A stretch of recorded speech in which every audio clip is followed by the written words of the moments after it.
Seria coincidência que a mídia moderna nasceu em 1844?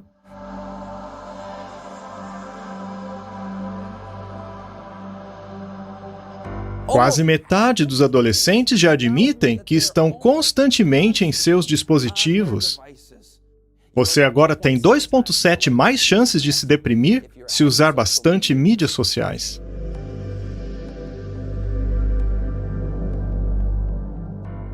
A mente das massas pode ser moldada no século XXI como nunca se imaginou.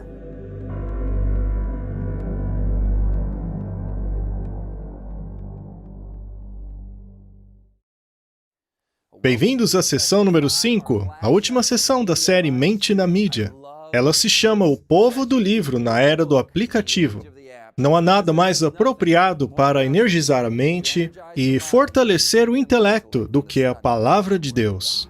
Nenhum outro livro é tão poderoso para se elevar os pensamentos, dar vigor às faculdades, do que as enobrecedoras verdades da Bíblia.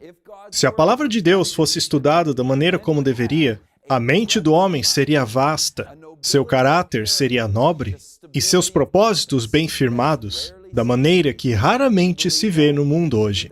Você acredita nisso? Eu gostaria de orar, antes de continuarmos, a fim de reconquistarmos a nossa identidade como o povo do livro. Eu aqui estou falando predominantemente da Bíblia, mas também me refiro ao hábito da leitura, tão ignorado nessa era do aplicativo. Querido Pai, te agradecemos pela verdade de Tua Palavra, porque ela revela Jesus Cristo. Nós sabemos que é nele que existimos e nos movemos. Ele deveria ser o objeto de toda a nossa conversação e pensamento. Ele é a razão pela qual fazemos perguntas sobre o nosso uso da mídia aqui hoje, para que ela não acabe sendo uma pedra de tropeço entre nós e o nosso Salvador. Peço que nos ajude, Senhor, a amá-lo de todo o nosso coração, alma e mente. Pedimos em nome de Jesus. Amém. Eu quero começar falando sobre a invenção desse aparelho aí na tela. É a máquina de impressão de Gutenberg. Esta invenção alterou a mente humana. Ela alterou o curso da história. Ela alterou a maneira como a mente ocidental costumava pensar. Mais tarde, ela possibilitou que milhares de pessoas tivessem uma biblioteca em suas próprias casas. Ela levou a eras de conhecimento, de reforma. Levou também a reformas cívicas, a liberdades individuais, como, por exemplo, a religiosa, que hoje faz parte das democracias. A mente letrada, que surgiu graças à invenção da máquina da imprensa e dos livros como hoje os conhecemos. Bem, a mente letrada era uma mente lógica, linear, que se baseava no método científico. Com ela, tivemos uma revolução científica e a sociedade humana pôde avançar. E esse progresso ocorreu não apenas na área científica, mas na da medicina, na produtividade econômica e outras tantas. Porém, a mais importante delas foi a Reforma Protestante, que nasceu logo após a invenção da máquina de impressão. Graças a ela, a pessoa comum tinha agora a oportunidade de ler a Bíblia em sua própria língua. Bíblias em alemão, Bíblias em inglês, Bíblias nas línguas das pessoas. Elas agora não estavam mais presas ao latim. Graças a essa impressão e à Reforma Protestante, as pessoas tiveram acesso à luz da verdade. E assim foi nos séculos seguintes. O meu medo, porém, é que nós, apesar de sermos um movimento que surgiu junto das sociedades bíblicas modernas, de um tempo em que as pessoas comuns tinham acesso ao estudo das Escrituras, apesar de fazermos parte desse despertar do advento, que começou há cerca de 150 anos atrás, nós agora, no século XXI, estamos entrando em uma nova idade das trevas, e eu chamaria de a idade das trevas digital. E nós veremos por quê durante esse programa. Mas eu quero começar com a questão da leitura em si. Uma das maiores especialistas em leitura é a doutora Marianne Wolf. E ao falar sobre os benefícios da leitura de livros, não apenas para nós, mas para as crianças também, ao ouvi-la listar as vantagens, eu me dei conta de que essa era a experiência cristã. Segundo ela, os benefícios são: pensamento crítico. Ora, a Bíblia não diz, venha e arrazoemos? Sejamos pensadores e não apenas refletores dos pensamentos dos outros. Isso é um princípio bíblico, que é potencializado pela leitura de livros. Criatividade. Nós fomos criados à imagem e semelhança do Criador. Assim sendo, Ele nos concedeu a capacidade de criar, de elaborar ideias. Ele nos deu o poder de pensar e realizar. E o papel da educação é incentivar esse poder na criança. E a leitura de livros ajuda no aprimoramento da criatividade. O próximo benefício é o da reflexão pessoal. E ela explica como indivíduos, nós pensamos naquilo que somos, não apenas em nós, mas nos outros, naqueles que vieram antes de nós. Na verdade, a reflexão pessoal é algo que a Bíblia requer de nós. A Bíblia diz, examinem-se a vós mesmos, para ver se estão na fé. Está em 2 Coríntios 13:5. E a leitura da Bíblia é muito boa para isso. Quanto mais lermos livros, mais teremos capacidade de fazer autoanálise. Ela também diz que a leitura das histórias sobre as pessoas funciona como um espelho da alma, ainda mais quando lemos sobre a história de Cristo. Ao lermos sobre a lei de Deus e o sacrifício de Jesus, compreendemos a nossa necessidade de um Salvador, não apenas de Cristo, mas de todos os heróis da fé ao longo da história. As suas histórias nos inspiram, nos trazem motivação para que possamos também fazer algo para Deus. O próximo benefício é a empatia. Leitores de livros têm mais empatia. A Bíblia diz, ame o teu próximo como a ti mesmo. É o resumo de todos os mandamentos de Deus para nós. Empatia, compaixão, amor, ponderar sobre o que o próximo está passando. A Universidade de Stanford estudou a ativação dos neurônios espelho durante a leitura de livros e descobriram que quando lemos algo rapidamente, apenas pela história, uma leitura focada mais no entretenimento, bem, nesse caso há muito menos atividade neurológica. Portanto, você se identifica com o objeto da sua leitura muito menos. Mas quando lemos com atenção, com o objetivo de nos edificar, então há mais atividades nos neurônios espelho, o que significa que estamos nos identificando com a experiência dos outros. Essa é uma habilidade que Deus nos deu, de sermos transformados na imagem daquilo que contemplamos. No livro Conselhos para Pais, Professores e Estudantes, lemos: até mesmo aquela ficção que não contém sugestão de impureza, cuja intenção é ensinar bons princípios, é prejudicial. Ora, mas por quê? É porque ela encoraja o hábito da leitura rápida e superficial, apenas pela história. Portanto, isso é algo que sabemos há mais de 100 anos. Não devemos ler ficção ou algo simplesmente pela história. Vamos ler algo que seja verdade. E eu falo sobre isso na minha série Desdoutrinados. Como a educação domiciliar e as escolas no formato das escolas dos profetas formarão as crianças da última geração. É uma série que fala sobre a verdadeira educação. Será ela que formará um exército de jovens. Na minha opinião, essa é a série mais importante que já lançamos, Desdoutrinados, que vai na direção oposta daquilo que o sistema educacional moderno está fazendo, uma vez que este foi criado para destruir a individualidade e remodelar a sociedade. Foram criadas para doutrinar as nossas crianças, mas nós podemos desdoutriná-las, através da verdadeira educação que Deus nos deu. E isso envolve abandonar a ficção e mergulharmos naquilo que é verdadeiro, nobre, excelente e digno de louvor. Portanto, queridos, as leituras superficiais são menos boas para a empatia e atividade cerebral. E nós já sabíamos disso há mais de um século atrás. Mas a habilidade de ler e escrever não era norma ao longo da história. Na verdade, foi somente a partir de um período relativamente recente que o homem comum tem o privilégio de nascer em uma sociedade que lê e escreve. Mas na maioria das culturas ao longo da história, nos últimos 6.000 anos, as pessoas comunicavam suas mensagens de maneira oral.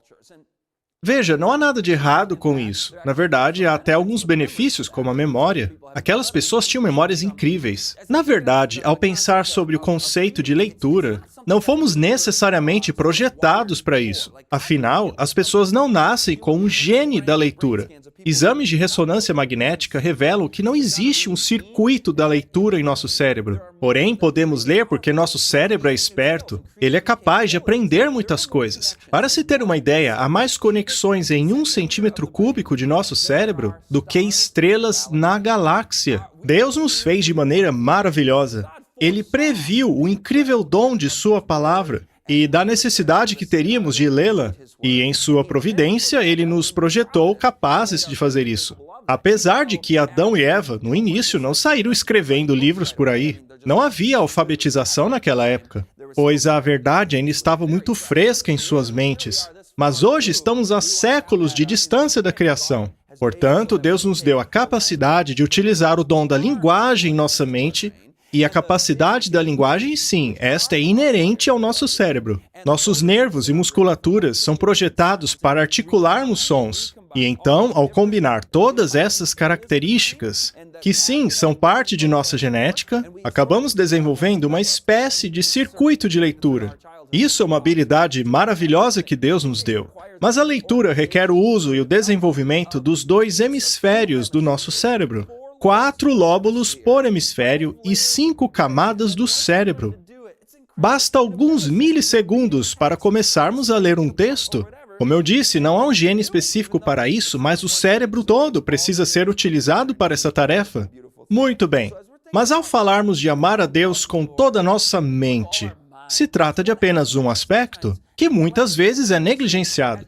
Nós, como povo do livro, como seres pensantes e não meros refletores dos pensamentos de outros, seria possível que na época da mídia moderna, estaríamos perdendo a nossa habilidade de pensar e amar o Senhor de toda a nossa mente. Este livro foi escrito em 1985. E este livro revela que quanto mais televisão você assiste, menos inteligente você se torna. Mas lembre-se que a televisão surgiu muito antes desse livro, o que significa que as gerações já vinham emburrecendo há muito tempo atrás. A Universidade de Londres descobriu que já em 2003, o desempenho geral das crianças já era 2 séries a menos. 2 séries a menos do que o desempenho que costumavam ter na década de 70. Ou seja, o desempenho de alunos de 7ª série era, na verdade, de 5ª série. E por aí em diante. Mas e hoje em dia? Bem, essas pesquisas são bem antigas. O que dizer sobre o nosso desempenho hoje? Após a mídia moderna, videogames, celulares, internet, mídia social, será que também estão nos emburrecendo? Bem, desde o lançamento do primeiro smartphone, as notas dos estudantes caíram 13 pontos em línguas e leitura. É uma queda enorme em tão pouco tempo. E temos esse estudo que custou 300 milhões de dólares. Ele descobriu que apenas 2 horas de tela diárias para jovens de 9 a 10 anos reduz o seu desempenho em línguas e leitura. Crianças que usavam apenas 2 horas de tela por dia tinham seu desempenho de línguas e leitura afetados. Então, podemos dizer que a mente da mídia é emburrecida. Mas a mente de Cristo é inteligente. Ela é inteligente nas Escrituras. Ela é capaz de discernir aquilo que é certo do que é errado. Mas eu quero deixar claro aqui que eu não estou dizendo que nós somos salvos pelo nosso intelecto. Não se trata de criar uma hierarquia espiritual baseada na inteligência, não. Aliás, se olharmos para os fariseus, eles eram super inteligentes, não? É dito no livro Desejado de Todas as Nações que os fariseus não precisavam de mais intelecto. O que eles precisavam era de uma renovação espiritual. O que eles precisavam era morrer para o próprio eu, de mais alto sacrifício, e não de mais intelecto. O diabo, porém, ele quer sim reduzir a capacidade de inteligência e de leitura desta geração, porque assim seremos enganados facilmente, uma vez que não teremos inteligência para discernir as Escrituras. Ele adora enganar uma geração emburrecida, que gosta de comer detergente de lavar roupa e colocar papel alumínio no micro-ondas. Ele reduziu a nossa capacidade básica de pensar, e ele precisa fazer isso, pois ele quer que o mundo inteiro se maravilhe após a besta. Mas nós não deixaremos que ele faça isso com os nossos filhos. Bem, mas voltemos à habilidade de pensar e ler dos jovens de 9 a 10 anos. Pense um pouco na importância dessas habilidades para eles. É através dessas habilidades que nós conseguimos nos comunicar. A maioria daquilo que aprendemos dos outros é através da linguagem. Portanto, se os nossos filhos estão tendo dificuldades com línguas, então todo o futuro aprendizado de coisas espirituais delas está comprometido. Lembre-se de que as notas delas em linguagem está cada vez pior. Muito bem, mas e a habilidade de pensar? Ela é muito importante. É ela que nos faz pensadores críticos. É ela que nos permite arrazoar uns com os outros e com Deus. Muito bem, a Universidade de Denison fez um estudo com jovens de 9 anos de idade e descobriu que jovens que nunca jogaram videogame em suas vidas... Olha, eu não sei onde encontraram esses jovens, mas eu sei que encontraram. Muito bem, eles dariam a metade desses jovens um videogame para começarem a jogar. E depois de 2 meses, comparariam o desempenho deles com a outra metade dos jovens que não jogaram videogame. Agora, um detalhe. No final, eles dariam o videogame para todos, até os que não jogaram. Para mim, isso não é um prêmio, é uma maldição.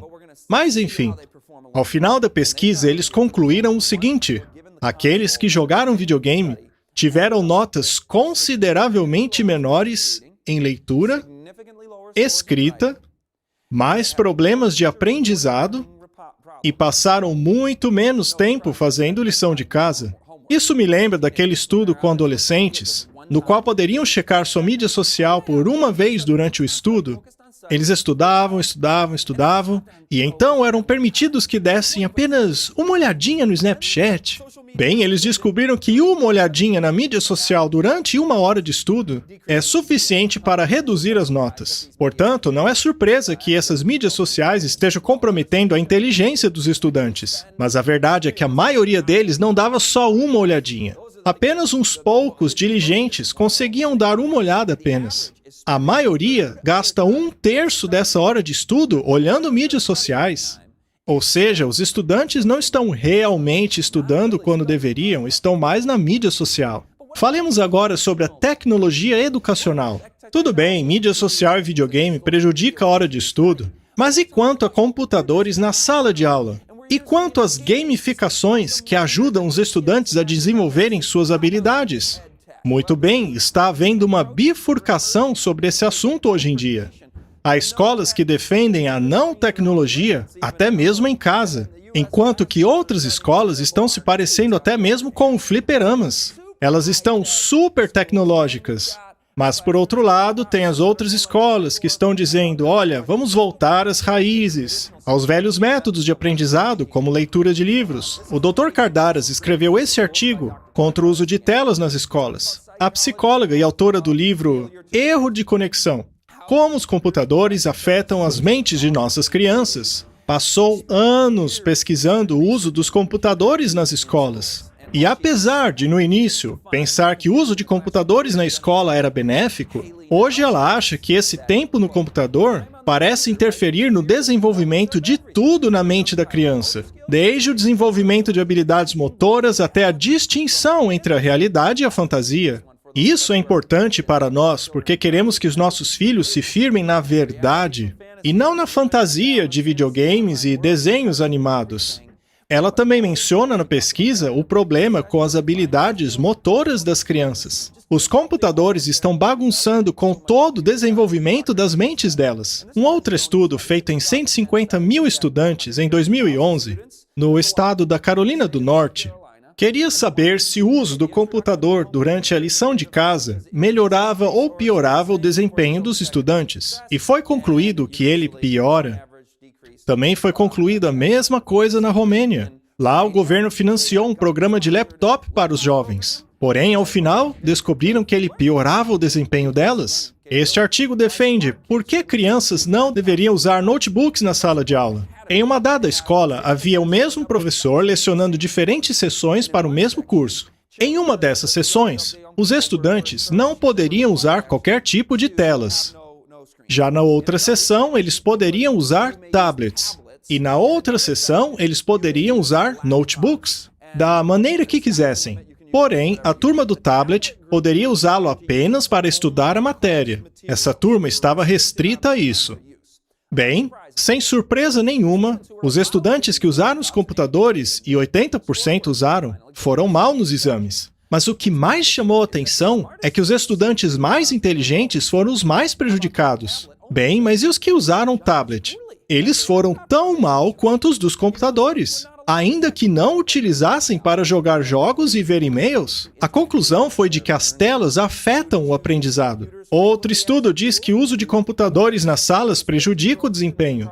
Foram analisados estudantes de 15 anos de idade de 34 países e concluiu-se que, de fato, estudantes que usam computadores com muita frequência na escola vão muito mal, independentemente de sua classe social. Outra universidade conduziu uma meta-análise. Meta-análise é o estudo dos resultados de vários outros estudos. É o estudo dos estudos. E a conclusão foi a de que intervenções tecnológicas que procuram ajudar no desenvolvimento das crianças são inferiores aos métodos tradicionais de aprendizado. O Dr. Kardaras chegou até mesmo a afirmar que as telas nas escolas são uma fraude de 60 bilhões de dólares. A verdade é que há grandes empresas de tecnologia por trás disso, que estão empurrando seus produtos para as escolas. Eu fui professor, eu sei como funciona. Me perguntavam por que eu não usava o maravilhoso e moderno quadro negro eletrônico. Meus colegas achavam que o uso de computadores nas salas de aula iam ajudar os estudantes. Até eu tinha as minhas dúvidas, mas os estudos mostram que o velho lápis e papel é muito melhor. Mas que tipo de mídia e em qual idade permitir o uso? Bem, muitas escolas já entenderam que quanto mais tarde, melhor. E mesmo ao introduzi-las, devem ser utilizadas de maneira muito ponderada e sábia. A resposta para essa pergunta seria tarde e de forma limitada. Não queremos que as crianças tenham muito tempo de telas. E mesmo quando crescerem, também não devemos permitir que usem telas por muitas horas. Lembrem-se, tardio e limitado. Apenas após crescerem e mesmo assim de forma limitada. Mas tem mais. Real e relacional. Queremos realidade. Queremos coisas reais, naturais, que não nos estimulem demais. E deve ser relacional. Não queremos interromper o laço social, pois dele depende os melhores métodos de aprendizado. E ele começa quando as crianças são bem pequenininhas, através da atenção compartilhada. No momento em que a criança senta no colo do pai, do avô, da irmã mais velha, as crianças adoram esse momento. Ele enche a alma delas. Eu mesmo amo fazer isso com a minha filhinha. Eu faço questão de colocar ela para dormir lendo as historinhas da Bíblia. E ela ama. A verdade é que nós dois sentiríamos falta se tivéssemos que parar com isso. É muito legal. Bem, mas isso é chamado de atenção compartilhada. É quando vocês estão conectados, focando sua atenção numa mesma coisa. Ao ler para um pequeno, nós normalmente não usamos a mesma linguagem que usaríamos para nós mesmos. Usamos estruturas e palavras de forma diferente. Nós pronunciamos as palavras de uma forma mais clara. Ao lermos para elas, as crianças estão, na verdade, aprendendo línguas. Os bebês estão, assim, desenvolvendo a sua capacidade para toda a sua aprendizagem futura. Até mesmo as conversas cotidianas do dia a dia também desenvolvem a habilidade linguística delas. É por isso que é tão importante lermos para elas. Além de utilizarmos boas palavras em nossas conversas com elas, há um estudo que concluiu que crianças de 5 anos de idade que são ensinadas a enunciar palavras corretamente, com os seus sons específicos, que compreendem a fonética e como as palavras são proferidas, mesmo que não possuam a menor habilidade de diferenciar as letras e compreendê-las, já terão tido o fundamento para serem leitoras excelentes. Mas o curioso é que ensiná-las a ler aos 5 anos não traz benefício nenhum. Na verdade, crianças que são ensinadas a ler aos 7 anos de idade são muito melhores do que as que aprenderam aos 5. O nosso amigo Joshua fala disso na série dele. Ele mostra, através de várias pesquisas, que não há necessidade de forçar tanto os pequenos assim. Enfim, nós devemos ler para as crianças. Esse laço social é fundamental. O Dr. Dimitri diz, crianças precisam de colos, não de aplicativos. Muito bem colocado. Agora, e se nós lermos para as crianças, mas em telas, ao invés de livros? Será que existe alguma diferença entre os dois? Afinal, é o mesmo texto? É a mesma literatura que se está lendo na tela e no livro? Não deveria haver nenhuma diferença. Bem, vamos falar agora sobre livros tradicionais contra os livros eletrônicos. Estes são muito interessantes porque você pode clicar em uma palavra e imediatamente o significado dela aparece. Algumas palavras possuem links que, se clicados, somos levados para mais informações, mais imagens. Algumas delas revelam sons, até mesmo coisas divertidas, como pequenos desenhos animados. Bem, será que toda essa tecnologia melhora o aprendizado da criança?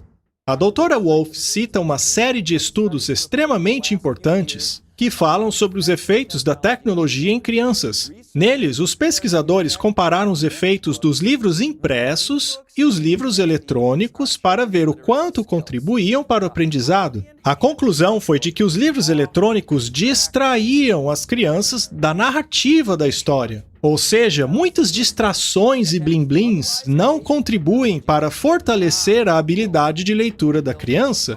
Ou seja, os livros tradicionais são melhores do que os eletrônicos? Olha, na verdade, já sabíamos disso. Lembra da década de 80? Eu me lembro quando o meu vizinho comprou um computador. O aparelho vinha com um negócio novo chamado teclado. E aí um dia ele disse, Scott, compramos um Apple. E esse computador novo vem com um mouse. Venha, vou te mostrar, veja só. E era esse aparelho estranho que tinha um rabinho, parecia um rato. E enquanto ele movia, uma setinha mexia na tela.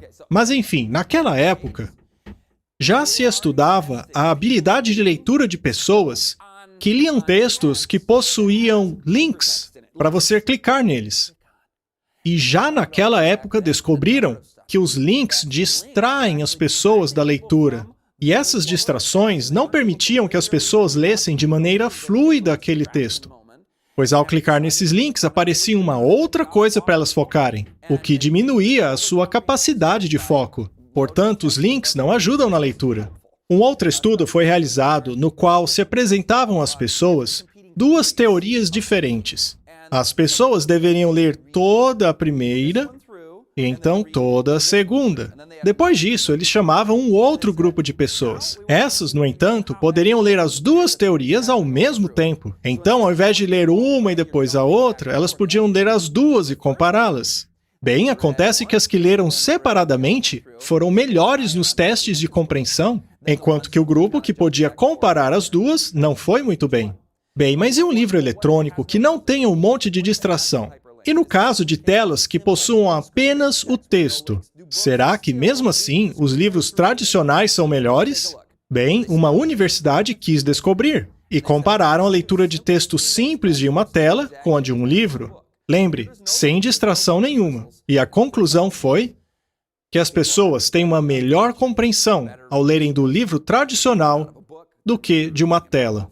Agora, a leitura pela tela tinha uma vantagem. Ela nos permite irmos atrás de informações de forma mais rápida. Podemos pular de capítulo, avançar de página, tudo de forma mais rápida. Enquanto que nos livros tradicionais, a leitura é de maneira mais lenta, mais sistemática, mais focada. E é por isso que ele nos dá melhores resultados em compreensão, ainda que seja o mesmo texto. Na Noruega, fizeram esse experimento em que as pessoas tinham que ler a mesma coisa no Kindle e no livro tradicional. E concluíram que no livro tradicional, as pessoas compreenderam melhor a linha narrativa da história. Um estudo de Israel analisou a compreensão de estudantes de engenharia ao lerem o mesmo texto em um livro tradicional e em tela, e eles tinham tempo limitado para terminar uma tarefa. Bem, o estudo concluiu que, apesar dos estudantes acharem terem sido melhores na tela, a verdade é que a compreensão deles foi melhor no livro tradicional. E, finalmente, em 2018, saiu o resultado dessa mega meta-análise. Vamos ver o que descobriram? Que leitores de livros tradicionais memorizam melhor, compreendem melhor e aprendem melhor do que aqueles que leem em telas. Então, a mente da mídia é distraída, mais ou menos, dependendo da mídia que você usa. Mas a mente de Cristo é focada. E, por falar em foco, ao pensar sobre esse problema da distração, dessa geração tão envolta em mídia, estão tirando de nós aqueles métodos que, por gerações, os seres humanos aprenderam a pensar criticamente, sistematicamente, que permitiu que fôssemos realizadores. Antigamente, as nossas mentes eram educadas através de metáforas, conceitos abstratos, narrativas lógicas, estruturas conceituais. Ou seja, o que fazemos aqui, a mente da mídia é isso, a mente de Cristo é aquilo. Isso acaba montando uma estrutura para nós. Bem, Também tínhamos o maior tempo de atenção. Se você se lembra da primeira sessão, a nossa atenção hoje dura menos que a de um peixe dourado. Menos de 8 segundos. Precisamos de atenção mais duradoura e, finalmente, pensamento crítico. É através disso que nós, o povo do livro, utilizamos todos esses métodos para comunicar ideias profundas, para concebermos, pensarmos, escrevermos sobre elas. No passado, éramos idealizadores, mas agora vivemos no mundo do aqui e agora. Qual foi o último post do Instagram da minha amiga? Olha, me mandaram uma mensagem. Quem será? A impressão que eu sinto naquele momento em que eu leio aquela mensagem, que eu vejo aquela foto ou assisto aquele vídeo, a impressão que meu cérebro tem daquilo é que aquilo é tudo. Então, eu vou pulando de uma realidade temporária para outra e para outra. É o insta-tudo. Vivemos na insta-cultura hoje. Nós não temos o tempo e não reservamos o tempo para reflexão. Não ponderamos mais sobre as consequências a longo prazo das coisas. Não ponderamos mais sobre o histórico das coisas e nem o relacionamos com o presente. É uma cultura que vive apenas do superficial. Ela não se aprofunda em nada mais. É tudo superficial. É o que a neurologista Susan Greenfield chama de geração infantilizada. É algo muito triste, é como aquele desenvolvimento arrastado sobre o qual falamos na sessão mídia antissocial. É uma geração infantil que não se aprofunda. Portanto, não estamos sendo emburrecidos apenas pela música pop ou pela televisão. Não é só isso. Essa instacultura também está nos emburrecendo. Ela está nos infantilizando. Nós somos bombardeados o tempo todo com coisas instantâneas, com mensagens, com vídeos, etc., que acaba sendo humanamente impossível nos aprofundarmos em qualquer coisa. Tudo tem que ser superficial. Então, a mente da mídia é superficial, mas a mente de Cristo é profunda. Uma pesquisa aponta que essa mentalidade do "vê lá no Google" está tornando os jovens despreparados para as universidades. Elas alegam que os novos alunos são incapazes de se lembrarem de fatos, são incapazes de pensar, e isso segundo 90% dos agentes de admissão. Também são incapazes de administrar cargas de trabalho, seu próprio tempo e possuem a mentalidade do Google. Eles não sabem de nada, o Google sabe. 91% dos entrevistados de uma pesquisa concordam com a seguinte frase: "O meu telefone é uma extensão do meu cérebro." Uau! Eu vou fazer uma série no ano que vem chamada Tecnocracia. Não é à toa que as Big Techs estão influenciando as nossas mentes. As próprias pessoas admitem. Essa tecnologia tornou-se a extensão de nossos cérebros. Não precisamos mais nos lembrar de nada. O celular faz isso por nós. Mas o problema é que se eu não tenho mais a capacidade de acessar uma antiga informação em minha memória, como uma experiência, por exemplo, e processá-la com um novo pensamento, não serei capaz de ser um pensador, pois nesse caso, o meu pensamento está sendo terceirizado pelo Google. Afinal de contas, o Google já possui os pensamentos de que preciso. Em uma pesquisa, fizeram uma série de perguntas básicas para 2 grupos de pessoas. O primeiro grupo poderia consultar livremente o Google e procurar as respostas lá. O segundo grupo, porém, deveria depender totalmente de sua própria memória. Elas deveriam puxar lá do fundo da cachola. Este foi o primeiro round de perguntas. O segundo round de perguntas foi intencionalmente muito fácil. Eles queriam ver como o primeiro grupo se comportava em relação ao segundo, e descobriram que 1/3 do grupo, mesmo diante de perguntas ridiculamente fáceis, recorreram ao Google por estarem tão acostumadas a isso. Elas nem sequer tentaram pensar, foram direto para o Google. E além disso, o desempenho delas foi pior, em comparação com aquelas que não puderam consultar o Google. E este grupo, que foi desafiado a pensar, melhoraram o seu desempenho no segundo round. Não é à toa que o presidente do Google disse em uma entrevista: "Nós estamos alterando a cognição e afetando o pensamento profundo." O presidente do Google falou isso. Ele admitiu, para todos: sim, nós estamos alterando a forma de pensar. Estamos alterando a cognição, o pensamento profundo. É uma forma bem neutra de colocar a coisa, não? Ok, estão alterando, mas para o bem ou para o mal? Será que estamos nos tornando mais espertos, mais inteligentes na era do Google? O Google está armazenando não apenas os nossos fatos, mas os nossos pensamentos também. Ele está nos emburrecendo, gente. Manter um smartphone perto de você cobra um preço do seu pensamento.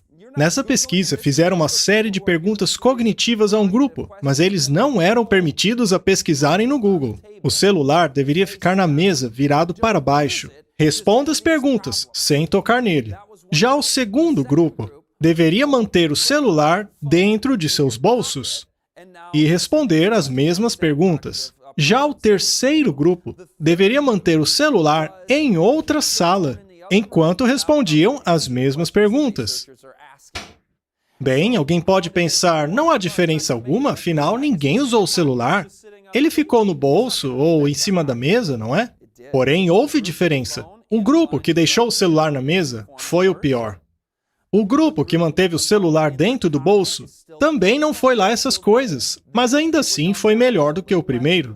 E o grupo com os melhores resultados foi aquele que deixou o celular em outra sala. Portanto, o simples fato de termos o celular por perto é suficiente para nos deixar menos inteligentes. Não é à toa que o presidente da Google disse aquilo, que eles estão alterando a maneira de pensar das pessoas. Agora, você sabia que uma empresa de seguros decidiu descobrir por que as pessoas estavam esquecendo mais a panela fervendo, ou a banheira com a torneira ligada, ou mesmo estavam esquecendo mais onde deixavam as chaves? E em seu estudo descobriram que apenas 10 anos, o tempo médio de memória das pessoas diminuiu de 12 minutos para 5 minutos. Caiu mais da metade em apenas 10 anos. Portanto, a mente da mídia é esquecida, mas a mente de Cristo retém. Um outro problema com o Google é, e se não tivermos o Google? E se você não tiver mais eletricidade? Sabemos que o tempo de angústia não será fácil. Já houve tempos em que o povo de Deus não tinha acesso à Bíblia. Será que a estamos escondendo em nossos corações? Por falar nisso, ao estudarmos a nossa Bíblia diariamente, certifique-se de que esteja estudando no livro, não apenas porque a nossa compreensão dela se torna melhor, porque até hoje eu nunca fui tentado, durante algum estudo da Bíblia, a virar a página, clicar numa palavra e abrir um aplicativo. Esse tipo de coisa não acontece com o livro físico. Nunca pulou das páginas da minha Bíblia uma propaganda me dizendo para comprar alguma coisa. Aqui só tem a palavra de Deus. Veja, isso aqui é uma ferramenta. Eu amo o fato de ter aqui dentro uma biblioteca inteira de livros. O espírito de profecia, ou mesmo a própria Bíblia. Eu gosto muito de tecnologia. Porém, é algo problemático.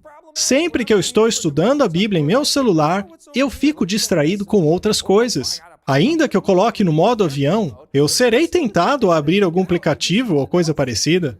Então, quando chegar o tempo em que não tivermos mais acesso ao Google, será que teremos armazenado em nossa mente o conhecimento?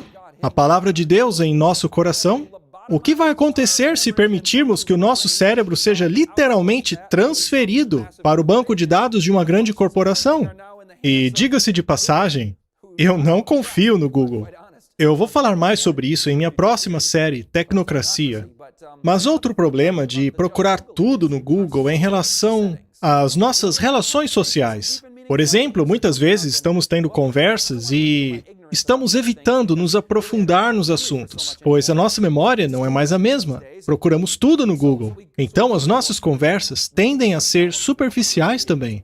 Ou então acontece de, no meio da conversa, nós simplesmente pegarmos o celular e procurarmos no Google. Só que aí a conversa já é interrompida, entende? E aí a outra pessoa é fobada, que é um termo que quer dizer esnobado pelo celular do outro, sabe? Bem, mas a questão é que somos muito superficiais hoje em dia. Por exemplo, todos sabem que o Twitter, no começo, tinha um limite máximo de caracteres. Eram 144. E era possível transmitir alguma boa mensagem com esses caracteres, um verso bíblico, dava para dizer alguma coisa com isso. Mas sabe o que eles descobriram? que a média das pessoas usava apenas 32 caracteres. E para incentivá-las a escrever mais, eles dobraram o número de caracteres para 280. O problema é que a maioria continua usando apenas 32 caracteres. Somos uma geração que usa poucas palavras para se comunicar. Não é que nós não estamos nos comunicando mais, mas nós estamos nos comunicando com mensagens relâmpago. Estamos nos habituando a ter unidades de pensamento cada vez mais curtas e rápidas. Nossas memórias não são mais trazidas à frente, a fim de fazermos comparações e analogias e, assim, formar novo conhecimento, ou nada que seja elaborado. Esses fatos ou impressões isoladas não criam um grande impacto em sua mente, escolhas ou visão de mundo. E uma vez que você não engata sua mente no processo de formação de novo conhecimento para ela, quem então está formando a sua mente?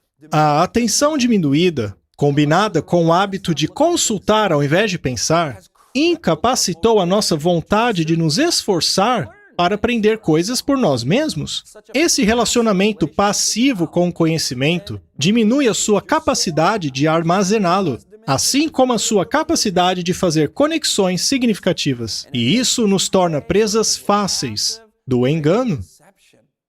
Aliás, esse slide que acabamos de ler, ele nunca caberia num Twitter. Eu precisaria de pelo menos 3 tweets para colocar tudo isso neles. A doutora Marianne Wolf diz que professores em geral, professores de literatura, de história, pessoas no campo de estudo que requer leitura de livros, foram atrás dela, a contactaram, pois ela é especialista em leitura, e perguntaram, doutora, o que podemos fazer? Nossos alunos estão tendo dificuldades enormes. Eles simplesmente não sabem ler. Eles sabem, mas não leem. São incapazes de lerem qualquer coisa mais longa que um textinho. Há uma crise nas universidades, uma crise nas escolas. Os jovens são incapazes de ler. TLDR. Já ouviram isso? TRDL. É um acrônimo para... Quando alguém recebe uma mensagem que é muito longa, eles colocam TRDL, que em inglês significa texto muito longo, não li. É uma geração de TRDLs. Esse artigo diz, o hábito da leitura está sofrendo grandemente por causa da superficialidade. Para neurocientistas cognitivos, essa experiência é motivo de grande fascínio e alarme. Eles alertam que os humanos parecem estar desenvolvendo em seus cérebros mecanismos de superficialização devido ao grande volume de informações online. Esse modo alternativo de leitura está competindo com a tradicional leitura aprofundada, que levou milênios para se desenvolver. Falemos agora sobre o estilo digital de leitura contra o estilo literário de leitura.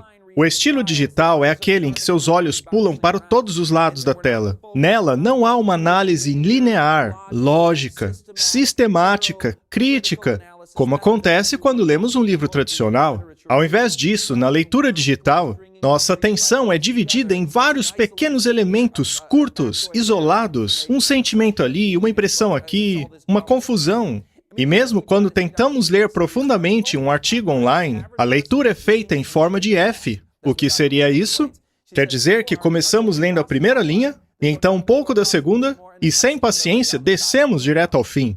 A nossa leitura online não é sistemática como em um livro. Ela não é contínua, não é sustentada, mas são pequenos eventos de leitura. E esse hábito está formando um novo circuito em nós. Não mais aquele sobre o qual falamos no começo, em que todo o cérebro é usado para a leitura. Esse é um cérebro digital. A atenção é dividida em pequenos eventos e paramos no superficial. Não há mais um pensamento crítico. Portanto, a mente da mídia é analfabeta. Analfabeta em relação à verdadeira leitura. Mas a mente de Cristo, ela é letrada. Bem, o que queremos aqui, então? Jogar fora todo tipo de leitura online? Bem, como vocês perceberam nessa série, eu estou apresentando vários livros nos slides. E graças a Deus por ainda haverem bons livros sendo publicados, mas junto a esses livros, também estou apresentando boas fontes online. Portanto, a proposta aqui não é jogar fora todo tipo de leitura online. O meu objetivo é que retenhamos a leitura tradicional. Por favor, continuem lendo os livros tradicionais, incentivem as crianças a lerem livros físicos. Leiam a Bíblia em livro. Leiam histórias, informações sobre os heróis da fé e aqueles que viveram antes de nós, que nos inspiraram. Textos científicos, qualquer coisa que nos ensine, que sirva de aprendizado. Vamos ler mais livros físicos. Retenham o hábito da leitura tradicional. Esta geração está ficando analfabeta no que se refere a esse tipo de leitura. Não é exagero isso que estou dizendo aqui. Estamos criando um cérebro digital. E, em relação à leitura online, temos que reaprender como ler online. Sim, podemos buscar informações de forma rápida online, ela é muito boa para isso. Eu adoro Ctrl F, por exemplo. Você acha uma palavra naquele textão rapidamente. Ctrl F, digita a palavra e pum, achei. Eu amo esse tipo de ferramenta, me deixa mais produtivo. Portanto, precisamos reter a leitura de livros e retreinar a leitura online. Ela precisa ser mais devagar, com mais atenção. Não se distraia, mantenha o foco, seja disciplinado. Assim, mantenha o hábito da leitura tradicional e reaprenda a ler online. Devagar e com profundidade. E me assusta o fato de saber que somos menos críticos ao ler online do que quando lendo livros. Essa pesquisa revela que 1/3 dos adolescentes não leu um livro no ano passado, seja impresso ou digital. Se você voltar para a década de 50, praticamente todos os estudantes do ensino médio estavam lendo um livro ou periódico na maior parte dos dias da semana. Agora, se pularmos para 1976, depois que a televisão invadiu os lares, esse número caiu para 60% dos estudantes, lendo durante a maior parte da semana. Desde aí já vemos o impacto causado pela televisão, pela mídia. Fomos de 100% dos estudantes lendo a maior parte dos dias da semana na década de 50 para 1976, de 100% para 60%. Mas e hoje em dia? Em 2016, somente 16% lê regularmente. Portanto, não é um exagero dizer que é uma geração analfabeta, e não se trata só de adolescentes, mas de adultos também, até mesmo escritores. Certa vez eu li um artigo do New York Post, e o autor explicava como ele tinha uma grande biblioteca em sua casa. Ele tinha uma mente literária, mas então ele foi sugado pelo mundo digital e acabou percebendo que não lia mais livros como antes. E ele descrevia que ele estava lá lendo um blog e de repente aparecia uma propaganda de problemas nas roupas das celebridades. Ou então 30 segredos dos artistas que farão você arrepiar. Ele era distraído o tempo todo por propagandas como essas. Ou então ele estava lá lendo o artigo na CNN e de repente estava no Twitter lendo comentários das pessoas. Ele finalmente percebeu que não tinha mais a paciência de antes para ler artigos. Há um outro autor chamado Nicholas Carr. Ele escreveu um livro chamado Os Superficiais. E nele ele se descreve como se fosse um mergulhador que mergulhava no mundo da literatura e das palavras rebuscadas, mas hoje ele só vive na superficialidade. Portanto, até mesmo os autores profissionais estão sendo vítimas desse fenômeno. Bem, mas você pode dizer, mas eu não tenho tempo para ler. Eu tenho filhos, tenho que pagar contas, tenho um monte de coisa para fazer. Eu sei, eu entendo você. Eu mesmo vivi nesse mundo por muito tempo. Não somente passando a ouvir livros em áudio, mas ao separar um tempo específico no meu dia, além do da meditação, no qual eu me comprometo a reter o hábito da leitura, como sendo parte do povo do livro, como alguém que viveu no mundo acadêmico, um ex-professor. Eu não quero perder isso, eu não quero que ninguém perca essa habilidade. Veja o exemplo de algumas pessoas bem ocupadas, hein? O Bill Gates lê 50 livros por ano. O Warren Buffett lê 500 páginas por dia. O Mark Zuckerberg lê pelo menos um livro a cada 2 semanas. Elon Musk cresceu lendo 2 livros por dia. Mark Cuban lê pelo menos 3 horas por dia. É claro, é necessário fazê-lo de forma sábia, pois ler 3 horas por dia pode te dar problemas nas costas. Isso pode ser ruim também. Arthur Blank, o cofundador da Home Depot, lê 2 horas por dia. Mas nós dizemos que não temos tempo para ler. Você sabia que se o americano pegasse o tempo que assiste televisão e mexe em mídia social e o eliminasse completamente, veja, não é toda a mídia, é só televisão e mídia social. Se ele pegasse esse tempo e substituísse pela leitura de livros, é claro, nós faríamos outras coisas, mas hipoteticamente, sabe quanto tempo sobraria? Se as pessoas trocassem televisão e mídia social pela leitura de livros, Baseado no tamanho médio de livros e no tempo que as pessoas costumam ler, elas poderiam ler 1.000 livros por ano. Nós estamos perdendo muito tempo. Mas ok, e se nós apenas cortássemos pela metade isso? Ok, e se eu eliminasse o tempo de TV e mídia social e usasse metade desse tempo que sobrasse para ler livros? Seriam 500 livros por ano? Que sejam 10%, já são 15 livros por ano. Apenas de realocar o tempo gasto em mídias sociais e televisão para a leitura de livros. Muito bem. O Dr. Gary Smollett, da Universidade da Califórnia, fez pesquisa com pessoas que não usavam a internet. Ele pegou essas pessoas e disse, olha, passe a usar a internet por 5 dias, 10 dias, apenas navegue na internet. E ao analisar seus cérebros, ele descobriu que a internet é capaz de fazer ligações neuronais em apenas 5 dias. Lembre-se, nosso cérebro foi projetado para adaptações. Ele se adapta de acordo com aquilo que jogamos na frente dele. Por exemplo, criar circuitos de leitura através da leitura de livros. Mas ele também se adapta ao mundo digital, ao que chamamos aqui de o cérebro digital. Ao analisá-lo pela ressonância magnética, ele detectou novas conexões sendo formadas, com apenas 5 dias de internet. Portanto, eu quero perguntar para vocês, será que eu quero isso? E quanto disso eu quero? Isso está tomando o lugar do que em meu cérebro? Precisamos fazer essas perguntas. Queremos reter e retreinar, a fim de termos um cérebro equilibrado? Não devemos simplesmente remar em uma direção de olhos fechados e deixar as Big Techs nos levarem para onde querem. Quem sabe o que vem pela frente? A cada novo aplicativo, a cada novo aparelho, a cada nova tecnologia, se permitirmos que as telas tomem o lugar das coisas reais, a nossa vida real é sequestrada, nossos cérebros tornam-se escravos da tecnologia. Portanto, meus amigos, estamos sendo levados por uma correnteza invisível, na direção que a grande mídia deseja. Os especialistas em mídia já têm dito isso há muito tempo atrás. A grande mídia tem nos levado por essa correnteza invisível, na direção que eles querem. Essas imagens comparam um cérebro lendo um livro e um cérebro surfando na internet. Só que as pessoas veem essas imagens e pensam, uau, surfar na internet faz muito bem. Veja quanta atividade cerebral. Tem muita coisa acontecendo ali naquele cérebro, que legal! Agora, veja o cérebro lendo o livro. Há pouca coisa acontecendo ali, não exercita muito o cérebro. Acontece que essa é uma interpretação errônea. Ao perguntar para o Dr. Gary Small o que significam essas imagens, ele explica que enquanto estamos na internet, temos 5 abas abertas, e depois 9 abas abertas, e aí 4 programas, e então você lembra, preciso mandar um e-mail, e aí você clica em um negócio e começa a tocar um vídeo. E enquanto está tentando ler um texto, aparecem 2 propagandas ali no canto.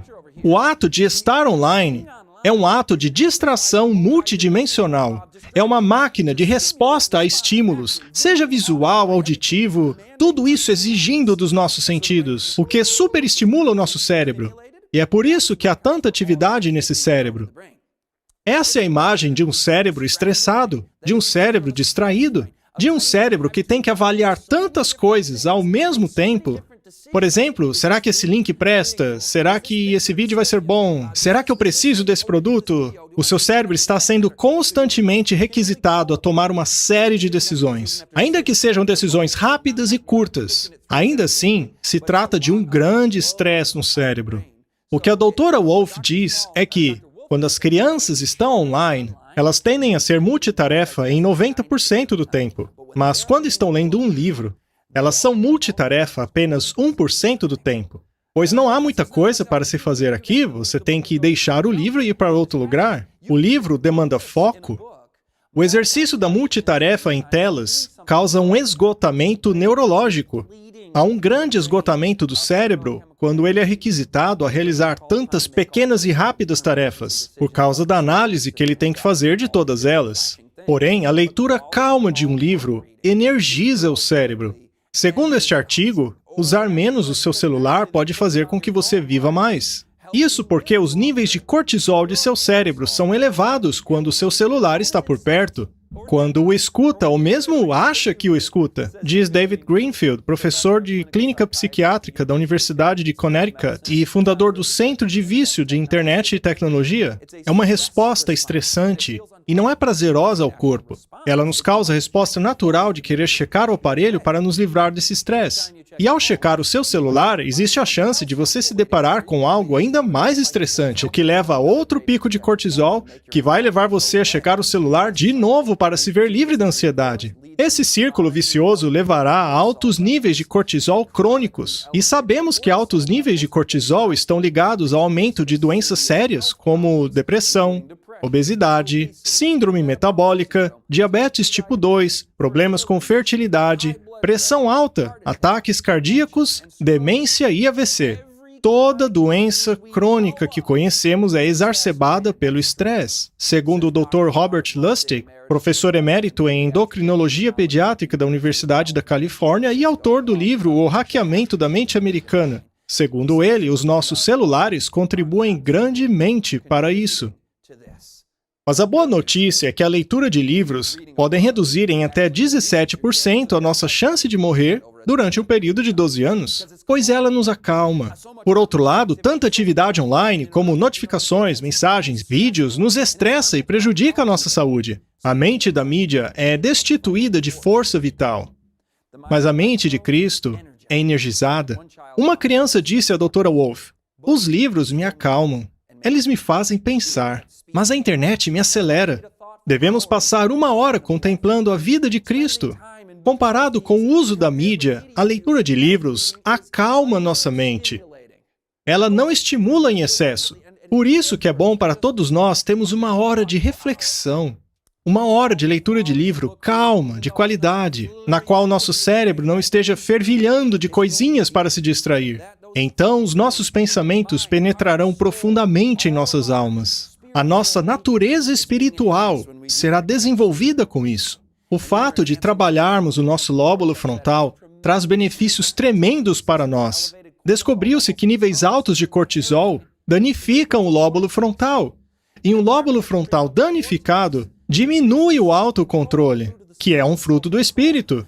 Vamos diminuir os nossos níveis de cortisol. Vamos usar menos a internet e o celular. Vamos para a natureza, pois ela diminui os níveis de cortisol e nos dá paz. Esse artigo diz que 3 em 5 millennials dizem estar mais estressados agora do que nunca antes. Um estudo da Universidade de Queensland, na Austrália, descobriu que dar um tempo do Facebook, ainda que seja por menos de 1 semana, pode diminuir o nível do hormônio de estresse cortisol no corpo de uma pessoa. Lembra-se da nossa sessão mídia antissocial? 1 semana apenas sem mídia social reduz a depressão, a solidão e o cortisol. É uma coisa boa, não é? Também descobriu-se que o uso de Facebook após um evento de estresse prejudica a normalização do cortisol. Por exemplo, suponha que você tenha um dia estressante, cheio de coisas e problemas para resolver.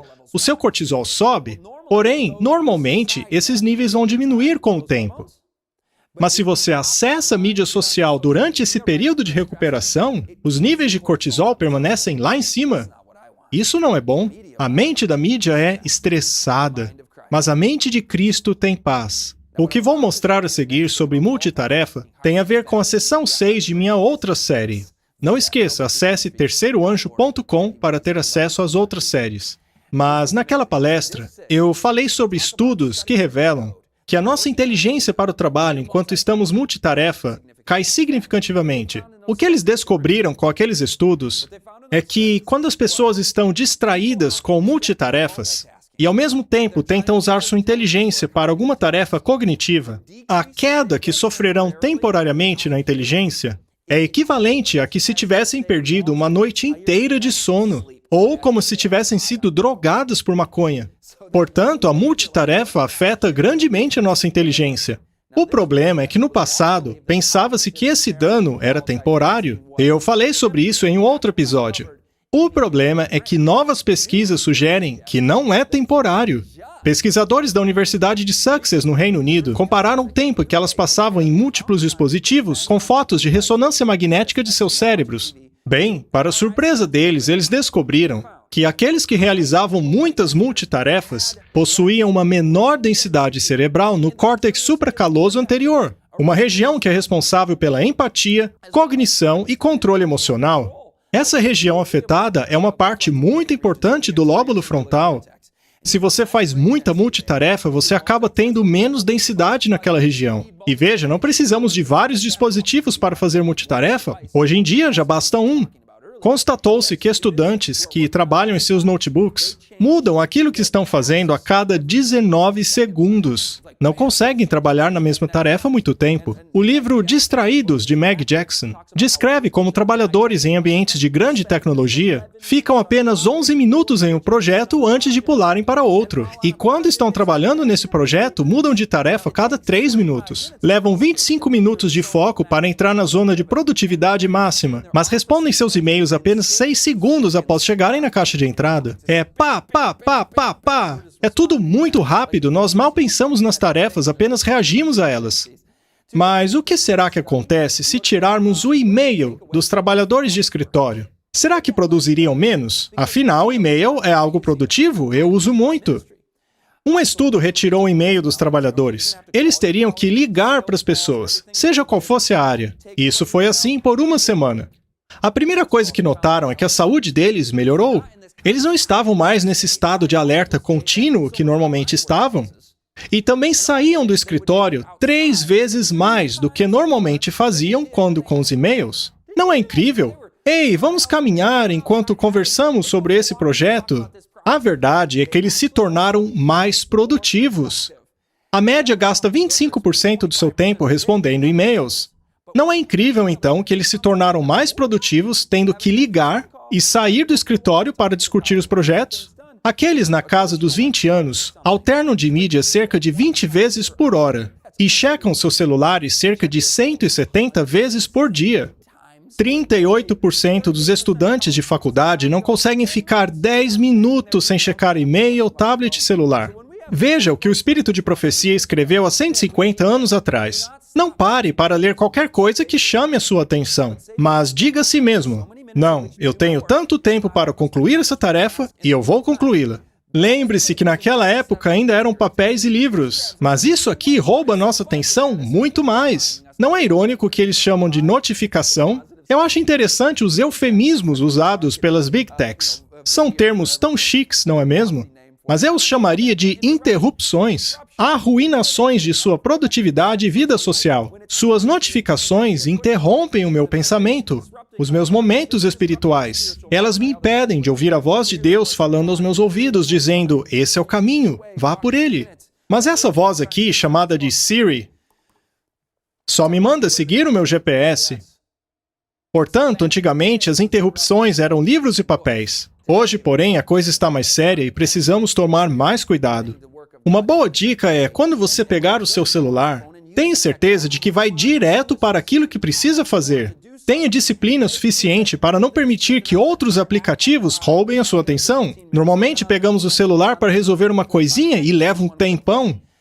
Portanto, não permitam que essas distrações e aplicativos roubem a sua atenção. A Universidade de Stanford fez uma pesquisa sobre multitarefas. Eles perguntaram a jovens se eles achavam que seriam mais produtivos se fossem multitarefa. E eles disseram, claro que sim. 100% deles disseram que seriam mais produtivos se fossem multitarefa. E sabe o que aconteceu? 100% deles estavam errados. Segundo o estudo, todos eles foram menos produtivos. Sua eficiência, produção e precisão foram afetadas. A mente da mídia é menos produtiva, mas a mente de Cristo é mais produtiva. Veja, nós usamos o termo multitarefa, mas ele não é adequado. Afinal de contas, veja o cérebro quando ele está fazendo multitarefas.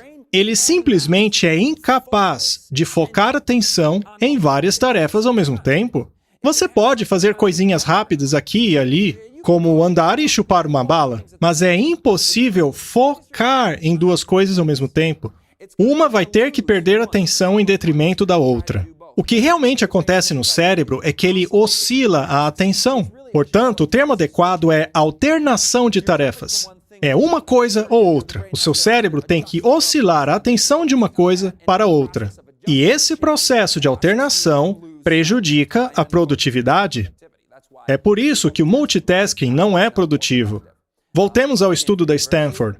Mas por que todos eles estavam errados? Segundo Sherry Turkle, a prática das multitarefas induz em nosso cérebro o que ela chama de liberação neuroquímica. Ou seja, é uma espécie de droga. O que acontece é que o nosso cérebro adora essa sensação de fazer um monte de coisa ao mesmo tempo. O nosso cérebro adora novidades. É por isso que ao pular de uma coisa para outra, libera dopamina. Ou seja, os multitarefas são enganados, são levados a pensar que estão sendo produtivos. E como qualquer droga, precisamos mais daquilo depois. O que acaba criando o hábito da multitarefa, porque ela sempre nos dá dopamina e sempre queremos mais. Muito bem. A Bíblia nos diz que nos últimos dias o conhecimento aumentaria. Quero explorar com vocês essa questão do conhecimento aumentando nos últimos dias. Nós estamos na era da informação. Veja quanta informação está disponível para nós hoje. A internet está aí com toda ela disponível. Estamos na era da informação. Porém, a Bíblia diz que o conhecimento aumentaria, o que é diferente de informação. Peguemos, por exemplo, as palavras de Jesus. Ele disse: "E a vida eterna é essa, que vocês possam conhecer o único e verdadeiro Deus, e a Jesus Cristo, a quem Ele enviou." E para conhecer uma pessoa, precisamos nos relacionar com ela. Isso é verdadeiro conhecimento. É isso que eu quero nesses últimos dias. Agora me deixe perguntar algo para você. Nessa era da internet, na era da informação, a nossa experiência com Jesus tem aumentado ou diminuído? Eu arrisco dizer que todos nós estamos tendo dificuldades espirituais hoje em dia.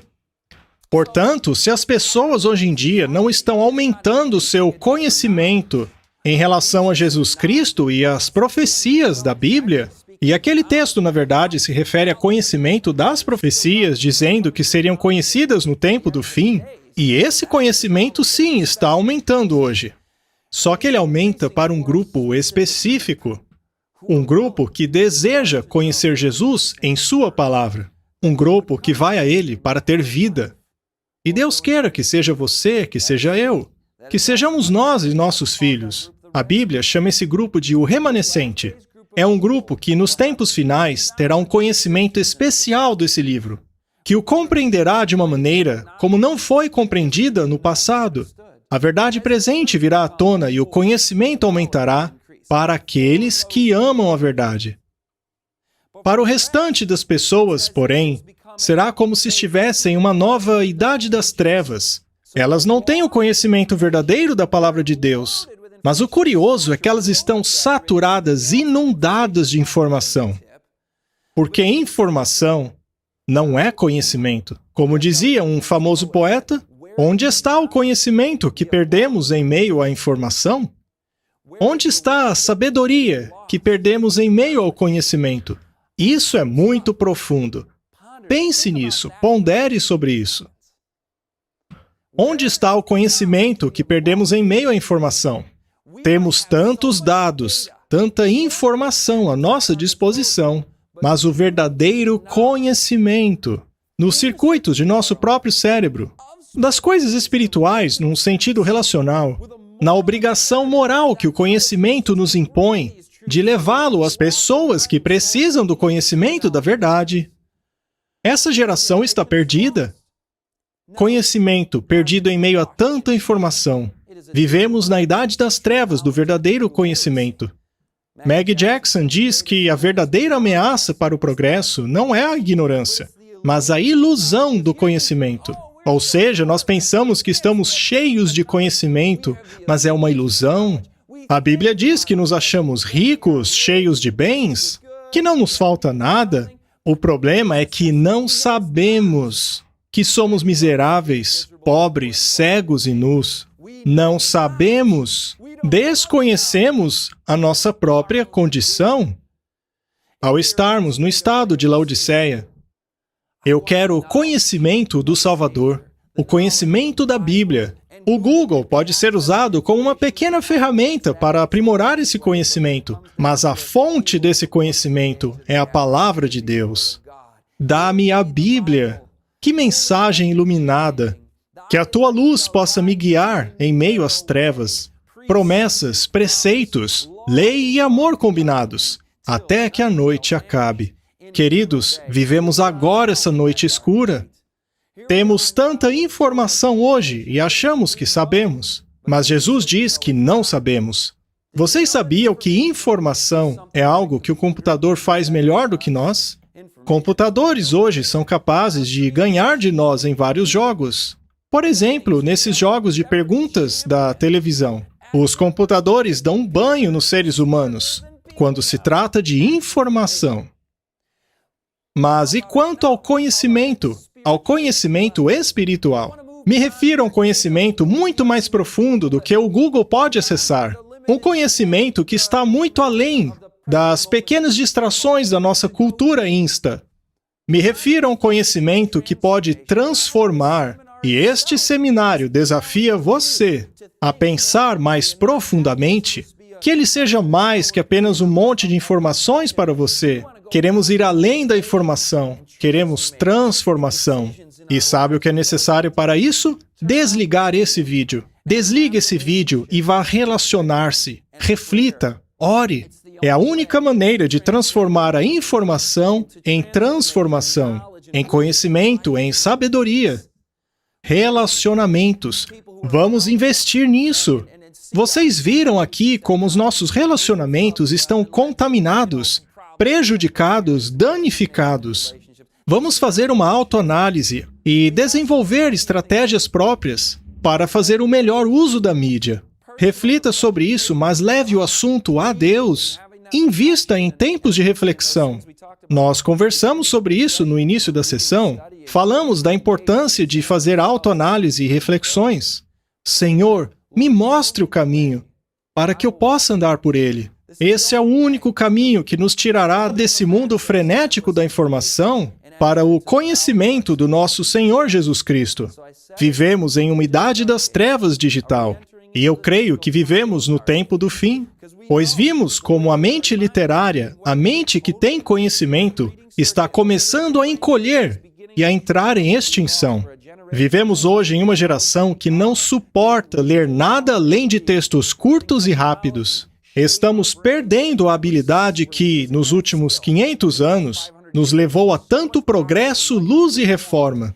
A idade das trevas veio antes da máquina de impressão. Será que estamos voltando para ela? Ao perdermos a nossa identidade como o povo do livro?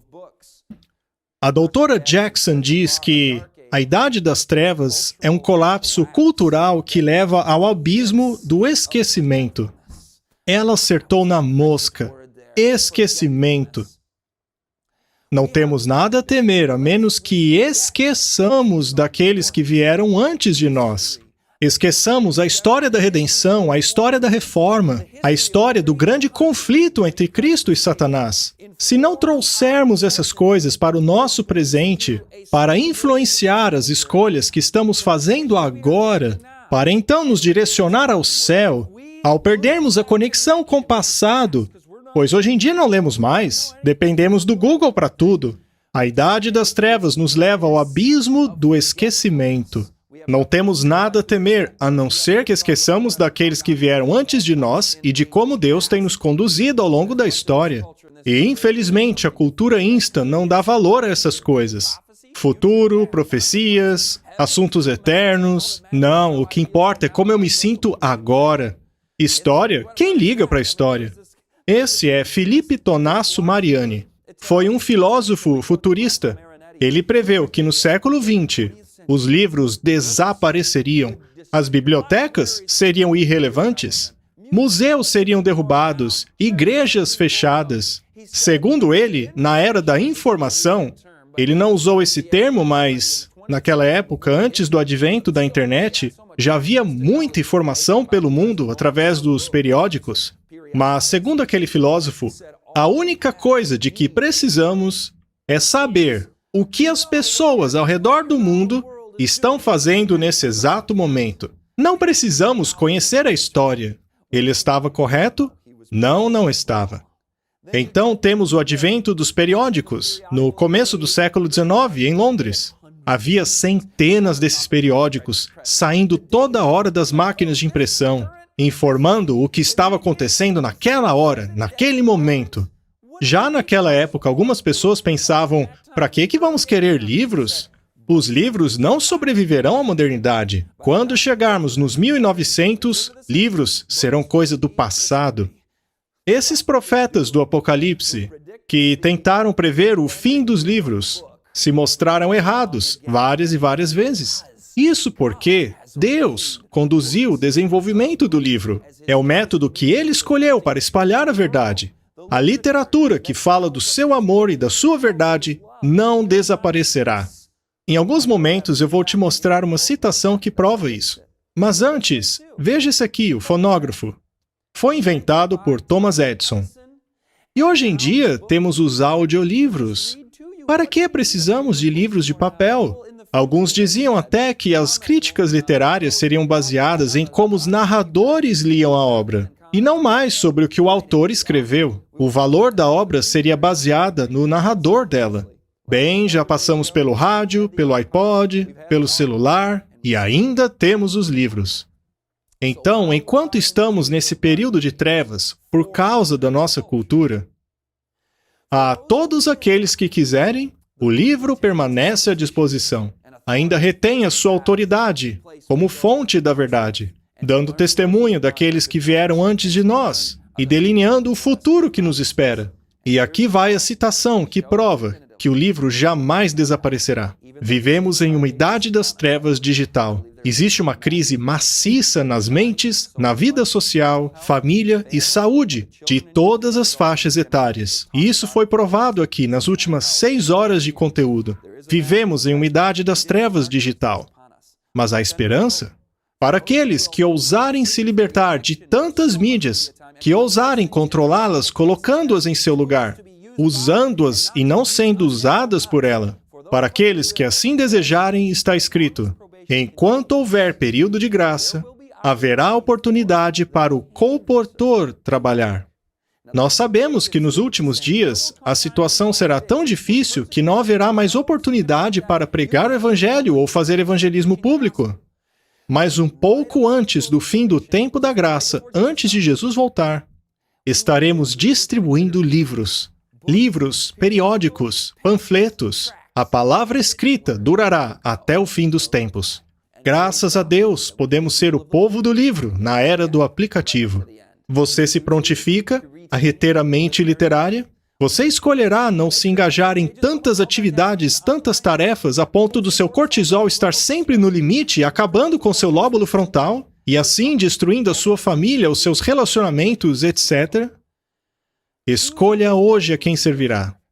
Todo esse seminário foi sobre Jesus. Na verdade, há livros no céu. O julgamento começou e os livros foram abertos. Queridos, eu gostaria de concluir dizendo que estamos na hora do julgamento. O tempo em que vivemos é solene, é muito significativo. Não terminemos a nossa existência junto aos tolos. Não desperdicemos a nossa vida com as bobagens do entretenimento. Que possamos usar essas tecnologias sabendo que os livros estão abertos. Nomes estão sendo citados lá em cima. O julgamento está em andamento, mas ele logo terminará. Estou eu em paz com Cristo? Não demore até estabelecer regras para o uso da mídia, para que você e sua família se tornem humanos de novo, redimidos na imagem de Deus. Agora vá e faça sua parte, como a Bíblia diz. E então Jesus disse a ele: vá e faça como ordenei. Ame o teu próximo como a ti mesmo. E enquanto Deus ajuda cada família aqui a estabelecer suas próprias regras para o controle da mídia, para assim termos mais de Jesus e cada vez menos da influência do inimigo. Jesus já venceu essa guerra. Mas a pergunta é, você está ao lado dele? Agarre-se a essa promessa e graças a Deus pelo nosso Senhor Jesus Cristo.